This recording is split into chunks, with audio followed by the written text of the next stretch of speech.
Inilah Injil Yesus Kristus menurut Santo Matius.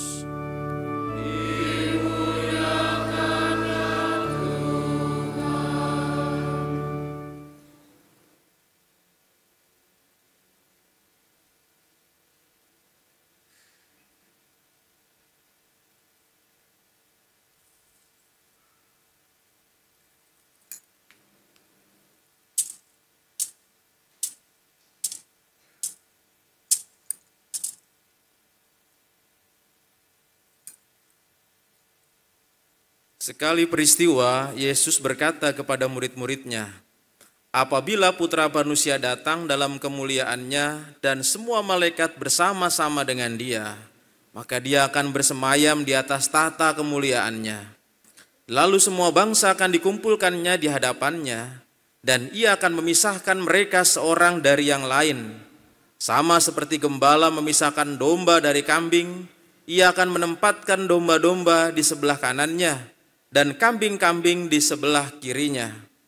Raja itu akan berkata kepada mereka yang di sebelah kanannya, 'Mari, hai kamu yang diberkati oleh Bapakku, terimalah kerajaan yang telah disediakan bagimu sejak dunia dijadikan.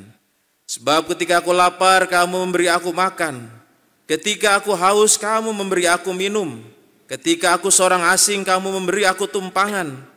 Ketika aku telanjang, kamu memberi aku pakaian. Ketika aku sakit, kamu menjenguk aku. Dan ketika aku dalam penjara, kamu mengunjungi aku.' Lalu orang-orang benar itu akan berkata kepadanya, 'Tuhan, kapan kami melihat engkau lapar dan kami memberi engkau makan, atau haus dan kami memberi engkau minum? Kapan kami melihat engkau sebagai orang asing dan kami memberi engkau tumpangan, atau telanjang dan kami memberi engkau pakaian? Kapan kami melihat engkau sakit atau dalam penjara, kami mengunjungi engkau?' Raja itu pun menjawab mereka, 'Sesungguhnya aku berkata kepadamu, segala sesuatu yang kamu lakukan untuk salah seorang dari saudaraku yang paling hina ini, kamu telah melakukannya untuk aku.' Lalu raja itu pun berkata juga kepada mereka yang di sebelah kirinya, 'Enyahlah dari hadapanku, hai kamu orang-orang terkutuk.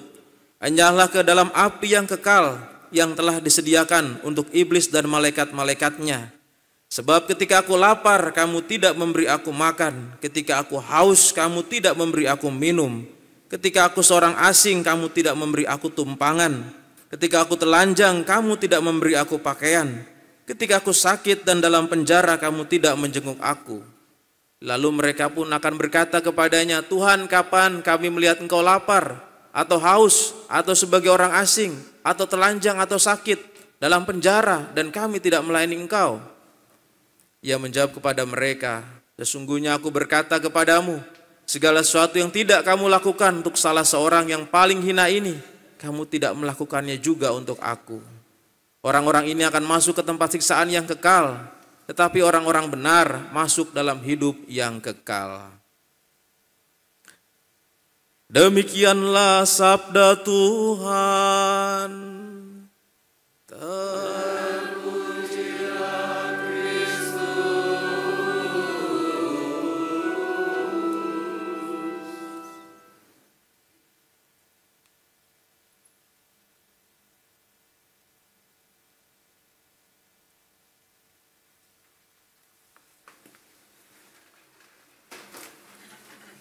Bapak, Ibu, saudara-saudari yang terkasih, selamat pagi. Kalau hari ini kita merayakan Kristus Raja semesta alam, kita diingatkan juga akan istilah raja. Mungkin zaman Yesus raja itu hanya dipakai tidak sembarangan. Kalau orang yang berani mengaku-ngaku raja itu bisa ditangkap karena ada kaisar yang sebagai raja itu, yang tidak boleh ada raja lain. Tetapi pada waktu itu sudah diumumkan istilah raja untuk menunjukkan kekuasaan Yesus. Dan tentu raja kalau istilah zaman sekarang beda dengan zaman Yesus pada waktu itu.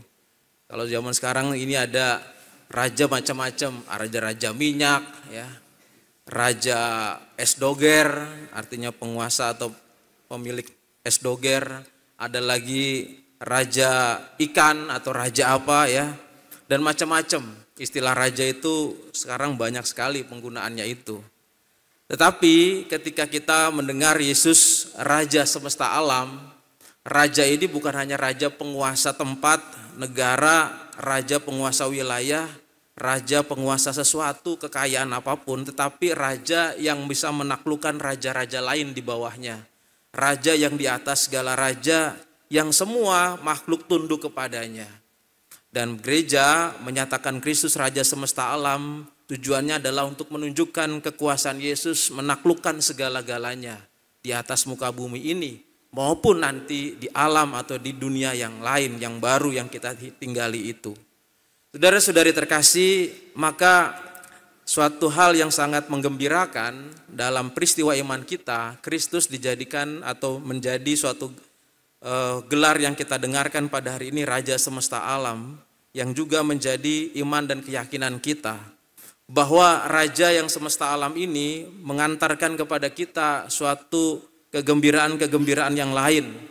Dalam bacaan yang kita dengarkan, Raja ini raja yang sangat dahsyat sekali. Dia menundukkan segala-galanya, bukan hanya di bumi, tapi juga nanti setelah kehidupan yang baru. Pernah berkata Yesus, takutlah kepada orang bukan yang hanya bisa membunuhmu di bumi, tetapi yang bisa juga menghukum nanti kalau setelah hidupnya, setelah di bumi ini. Takutlah kepada dia. Dan Yesus menunjukkan siapa itu orang yang sebenarnya.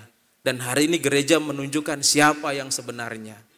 Maka kita yang sudah mengimani Kristus, pertama-tama adalah suatu berita gembira. Yang kedua adalah suatu kebanggaan. Yang ketiga, menunjukkan kedalaman iman kita untuk semakin mengasihi Kristus, adalah Raja semesta alam yang diangkat oleh Allah. Yang pertama-tama kalau kita dengarkan bagaimana kita sebagai orang yang di bawah Kristus, di bawah iman dengan Kristus, merasa gembira akan suatu hal yang ditunjukkan dalam berita-berita yang kita dengarkan pada hari ini dalam sabda Tuhan. Pada bacaan pertama, Raja itu menguasai segala-galanya.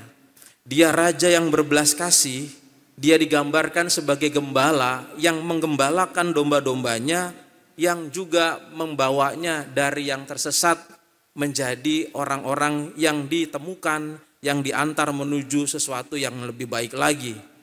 Yang tercerai-berai dikumpulkannya, dan juga gembala yang memberikan belas kasihan kepada domba-dombanya, mengantar, menuntun, dan juga menolong. Ini adalah raja yang digambarkan, raja yang penuh dengan belas kasih, raja yang penuh dengan kesabaran, raja yang penuh dengan perhatian kepada rakyatnya atau kepada domba-dombanya yang digembalakan. Dengan raja yang seperti ini kita tidak bisa berkata-kata lain selain menyembah atas kebaikan dan belas kasihnya itu. Raja yang bisa memperhatikan segala orang yang kecil bahkan yang tersesat, itu artinya adalah orang yang sudah keluar atau tidak atau jauh daripadanya dibawa kembali. Terhadap raja yang seperti itu orang tidak bisa berkata apa-apa kecuali tunduk dan menyembah. Yang kedua, yaitu dalam bacaan yang kedua itu ditunjukkan, yaitu bagaimana raja ini, raja yang kita imani ini mengalahkan musuh yang paling besar, yaitu maut. Maut itu adalah ancaman bagi semua kehidupan di bumi ini. Semua makhluk itu bernyawa, diberikan nafas kehidupan. Dan suatu ketika nafas itu hilang, habis, selesai pada waktunya. Tetapi justru karena segala sesuatu yang kita lihat bahwa nafas kehidupan yang berakhir, yang habis itu tentu juga karena apa? Karena maut yang menguasai. Maut yang menguasai bisa membawa kehidupan itu menjadi hilang. Kehidupan itu menjadi kegelapan yang seterusnya. Tetapi dengan mengalahkan maut, raja ini bisa membuat kehidupan yang baru. Raja ini membangkitkan kehidupan yang baru lagi, sehingga orang bisa hidup kembali dalam dunia yang baru. Jadi ini adalah sesuatu yang tidak ada duanya dan tidak ada bandingnya lagi. Maut yang bisa menguasai kehidupan, menghancurkan kehidupan, menghilangkan kehidupan, dikalahkan, dan orang yang dihidupkan kembali berarti orang yang kembali hidup dengan nafas yang baru lagi. Maka terhadap raja yang seperti ini kita tidak bisa berkata-kata apa lagi selain tunduk dan menyembah. Dan yang ketiga itu dalam bacaan Injil yang kita dengarkan, Raja semesta alam yang luar biasa sekali, di mana semua orang tidak bisa lari, tidak bisa berkelit, tidak bisa ngumpet, yaitu adalah penghakiman terakhir. Dia yang menghakimi terakhir, memisahkan yang mana yang baik, mana yang jahat, mana yang di kanan, mana yang di kiri, mana yang bisa masuk surga, mana yang tidak. Kurang apalagi raja ini, raja yang penuh dengan kuasa. Dia selain memberikan yang namanya belas kasihnya, tetapi kekuasaannya sangat tinggi sekali. Bukan hanya di dunia, tapi juga di alam yang baru, di dunia yang baru dalam pengadilan terakhir. Dia mengalahkan maut dan sekaligus bisa mengadili orang-orang yang di kanan dan di kiri. Saudara-saudari yang terkasih, maka inilah raja yang kita hayati, yang kita imani dalam perayaan Kristus Raja semesta alam. Dengan raja yang seperti ini, maka kita tidak bisa berkata-kata lain selain tunduk dan menyembah dan ikut menyembah itu saja. Tetapi ada suatu hal yang perlu kita pahami dalam bacaan hari ini, yang menggambarkan bagaimana raja itu yang penuh dengan belas kasihan itu, yang penuh dengan kekuasaan itu, memberikan syarat. Ini masalahnya, memberikan syarat kepada kita yang bisa masuk, yang bisa diadili di sebelah kanan dan di sebelah kiri. Maka kata raja yang dipakai di sini itu bukan raja biasa. Raja yang dipakai di sini bukan hanya raja dalam arti kaisar, tetapi basileus. Basileus itu dalam bahasa Yunani itu menunjukkan kepada orang-orang bahwa dia punya kekuasaan yang tinggi. Bukan hanya sebagai penguasa tapi juga sebagai hakim. Karena basileus itu dipakai untuk pejabat di pengadilan. Dia mampu bisa menghukum, mampu bisa mengadili, mampu bisa mempertimbangkan, dan juga mampu bisa melakukan ini bisa masuk, ini tidak. Nah, inilah yang digambarkan dalam bacaan Injil. Nah, raja ini, raja yang bisa memberikan orang untuk bisa masuk ke kanan dan ke kiri. Dan ada syaratnya, mereka yang menderita, mereka yang lemah, mereka yang tersingkir, itulah yang menjadi syarat apakah perlakuan kita itu pantas dimasukkan di sebelah kanan dan di sebelah kiri. Nah, tentu apakah ini menjadi syarat buat kita? Apakah ini menjadi suatu syarat untuk masuk surga? Tentu hal ini menjadi suatu pernyataan iman kita, bahwa ketika orang yang ada atau menjadi pengikut Kristus, berarti adalah orang yang menerima dia. Ini logikanya, saudara-saudari. Jadi bukan pertanyaannya adalah bahwa saya bisa masuk surga atau tidak kalau saya tidak memperlakukan orang-orang ini dengan baik. Tapi pertanyaannya adalah apakah kita sebagai hamba atau sebagai orang yang ikut Kristus, kita menerima Kristus atau tidak. Karena yang dianggap di sini adalah mereka yang miskin, mereka yang lapar, haus, mereka yang sakit di penjara, orang-orang asing ini adalah bagian dari Kristus. Dia adalah saudaraku yang paling hina. Jadi kalau dalam pemerintahan digambarkan dengan logikanya, itu ada yang namanya duta besar. Barang siapa menerima negara itu atau pemimpin negara itu, dia akan menerima duta besarnya. Maka kalau dia menerima duta besarnya, dia menerima perwakilan dari pemimpin itu atau raja itu. Nah, duta besar raja semesta alam ini adalah orang-orang yang lapar, yang sakit, di penjara orang asing. Kalau menerima dia, maka menerima Kristus. Kalau tidak menerima mereka, tidak menerima Kristus. Nah, ini adalah logikanya. Bukan karena soal pertama-tama saya memperlakukan mereka bisa masuk surga atau tidak, tapi kita bisa masuk surga atau tidak, apakah kita menerima Kristus atau tidak. Dan ternyata bukan hanya soal baptisan. Baptisan yang kita terima adalah kunci kerajaan surga. Tetapi bagaimana kita menerima dengan sungguh-sungguh dalam tindakan kita, menerima Kristus dengan sungguh-sungguh dalam tindakan kita, dinyatakan kepada duta besarnya. Duta besarnya yang harus kita hormati adalah mereka yang lapar, mereka yang sakit, mereka yang dipenjara, mereka yang orang asing. Maka kata yang dipakai adalah orang yang paling hina. Yang paling hina itu bukan hanya terbatas pada ini, tetapi mereka yang kecil, yang tersingkirkan, yang lemah, yang tidak mampu berkata apa-apa, yang juga berada dalam penderitaan. Nah, inilah duta besarnya Tuhan. Maka sebagaimana kita menerima Kristus lewat baptisan, maka penerimaan itu akan semakin nyata. Penerimaan itu akan ada tindakannya ketika kita menerima duta-duta besarnya.